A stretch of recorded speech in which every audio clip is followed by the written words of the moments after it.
நோய் நாடி நோய் முதல் நாடி அது தணிக்கும் வாய்நாடி வாய்ப்பச் செயல். ஸ்பார்க் வித் பிரம்மஞானி நேயர்களுக்கு எனது அன்பு கலந்த வணக்கங்கள். நம்ம யூஸ்வலாக கேள்விப்படுவோம், ஒரு 3 நாளைக்கு முன்னாடி ஒரு ஜுரம் வந்தது சார், ஒரு பேராசிட்டமால் மாத்திரை போட்டேன், சரியாக போச்சு. அப்புறம் அடுத்த நாளும் ஜுரம் வந்துச்சு, அடுத்த நாள் காலையிலையும் சாயந்தரமும் போட்டேன், ஜுரம் சரியாக போச்சு. மூணாவது நாள் 3 மாத்திரை போட்டேன் சார், சரியாயிடுச்சு சார். கொஞ்சம் வேர்த்து விட்டது, சரியாக போச்சு. குழந்தைங்களுக்கு எக்ஸாம் சார், அதனால் குழந்தைங்களுக்கு கொடுத்து அனுப்பிச்சி விட்டேன் சார் அப்படிம்பாங்க. 4வது நாள் வரும்போது அப்படியே வெலத்து போய் வருவாங்க. அவங்களா இருந்தாலும் சரி, குழந்தைங்களா இருந்தாலும் சரி. அந்த பேராசிட்டமால் என்ன பண்ணும், அதாவது உடம்பு சரியில்லை அப்படின்னா, அந்த உடம்பு சரியில்லைங்கிறது நம்மளுக்கு எப்படி தெரியும்? ஒரு இன்ஃபெக்ஷன் உள்ளே போயிருக்கு அப்படின்னா அது அந்த ஜுரம் வந்தால் தான் தெரியும்.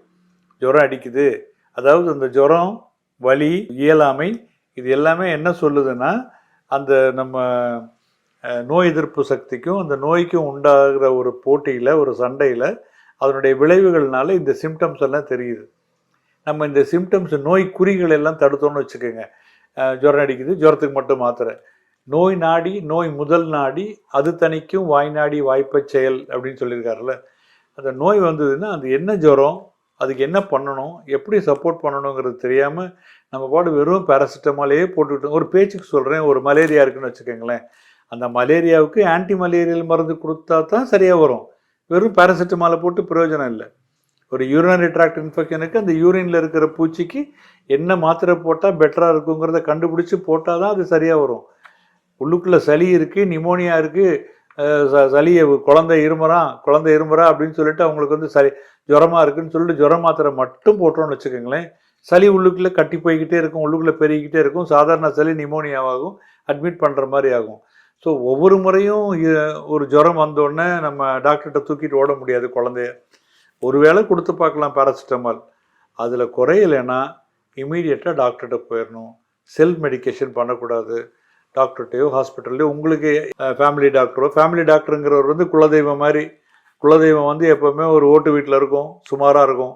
அதுக்கப்புறம் லார்டு வெங்கட் கிட்ட போய் கோடி கோடியாக பணம் கொட்டலாம், அது டிஃப்ரெண்ட்டு. ஆனால் முதல்ல எங்கே போகிறோம், குலதெய்வத்திட்ட போகிறோம்.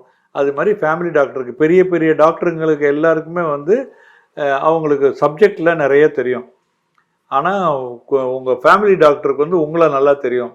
அதனால் ப்ராப்ளம் அப்படின்னா நம்ம செல்ஃப் மெடிக்கேஷன் பண்ணாமல் டாக்டர்கிட்ட போயிட்டோம்னா அவர் பார்த்துட்டு, இது ஒன்றும் இல்லைம்மா, வைரல் ஃபீவர், இதை கொடுங்க, இல்லைம்மா இது மலேரியா மாதிரி இருக்குது, இந்த மாத்திரையை இப்போ கொடுங்க, மலேரியாவுக்கு டெஸ்ட் பண்ணிவிட்டு அதை கொடுப்போம் அப்படின்னு சொல்லிட்டு. இல்லாட்டி நோயை முத்த விட்டுட்டு அதுக்கப்புறம் போனோம்னா அவங்களும் என்ன பண்ணுவாங்க, அவங்க இருக்கிற எதெல்லாம் பெரிய பெரிய மெடிசன்ஸோ அதெல்லாம் போட்டால் தான் சரி பண்ண முடியும். ஸோ நம்மளாம் நோயை வளர்த்துக்கிட்டு அங்கே போய் அவங்களையும் தர்ம சங்கடத்தில் ஆழ்த்தி நம்மளும் வியாதியை முத்த வச்சுக்கிட்டு போனோம்னா எதுவும் பண்ண முடியாது. அதனால் வேண்டாம் செல்ஃப் மெடிக்கேஷன். நன்றி.